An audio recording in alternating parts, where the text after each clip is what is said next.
शीनपुत्र महाराजा शिवी बड़े ही दयालु और शरणागत वत्सल थे। एक बार राजा एक महान यज्ञ कर रहे थे। इतने में एक कबूतर आता है और राजा की गोद में छिप जाता है।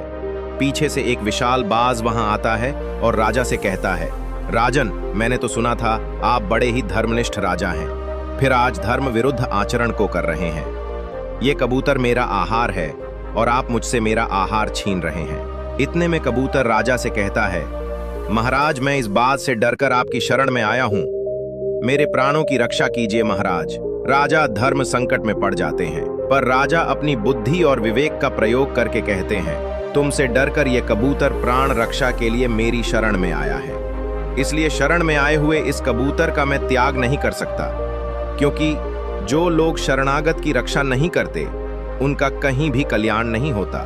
बाज, राजन, प्रत्येक प्राणी भूख से व्याकुल होते हैं। मैं भी इस समय भूख से व्याकुल हूं। यदि मुझे इस समय ही कबूतर नहीं मिला तो मेरे प्राण चले जाएंगे। मेरे प्राण जाने पर मेरे बाल बच्चों के भी प्राण चले जाएंगे। हे राजन, इस तरह एक जीव के प्राण बचाने की जगह कई जीव के प्राण चले जाएंगे। राजा, शरण में आए इस कबूतर को तो मैं तुम्हें नहीं दे सकता। किसी और तरह तुम्हारी भूख शांत हो सकती हो तो बताओ।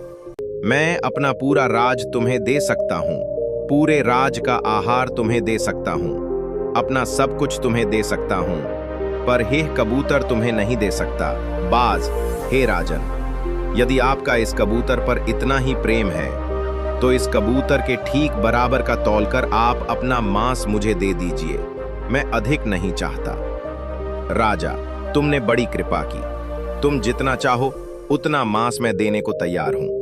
यदि ये शरीर प्राणियों के उपकार के काम ना आए तो प्रतिदिन इसका पालन पोषण करना बेकार है। हे बाज, मैं तुम्हारे कथनानुसार ही करता हूं। ये कहकर राजा ने एक तराजू मंगवाया और उसके एक पलड़े में उस कबूतर को बैठाकर दूसरे में अपना मांस काट काट कर रखने लगे और उस कबूतर के साथ तौलने लगे। कबूतर की रक्षा हो और बाज के भी प्राण बचें, दोनों का ही दुख निवारण हो, इसलिए महाराज शिवी अपने हाथ से अपना मांस काट काट के तराजू में रखने लगे। तराजू में कबूतर का वजन मांस से बढ़ता ही गया। राजा ने शरीर भर का मांस काट के रख दिया, परंतु कबूतर का पलड़ा नीचे ही रहा। तब राजा स्वयं तराजू पर चढ़ गए। जैसे ही राजा तराजू पर चढ़े वैसे ही कबूतर और बाज दोनों ही अंतर्धान हो गए और उनकी जगह इंद्र और अग्नि देवता प्रकट हुए। इंद्र ने कहा, राजन, तुम्हारा कल्याण हो, और यह जो कबूतर बना था ये अग्नि है। हम लोग तुम्हारी परीक्षा लेने आए थे। तुमने जैसा दुष्कर कार्य किया है वैसा आज तक किसी ने नहीं किया।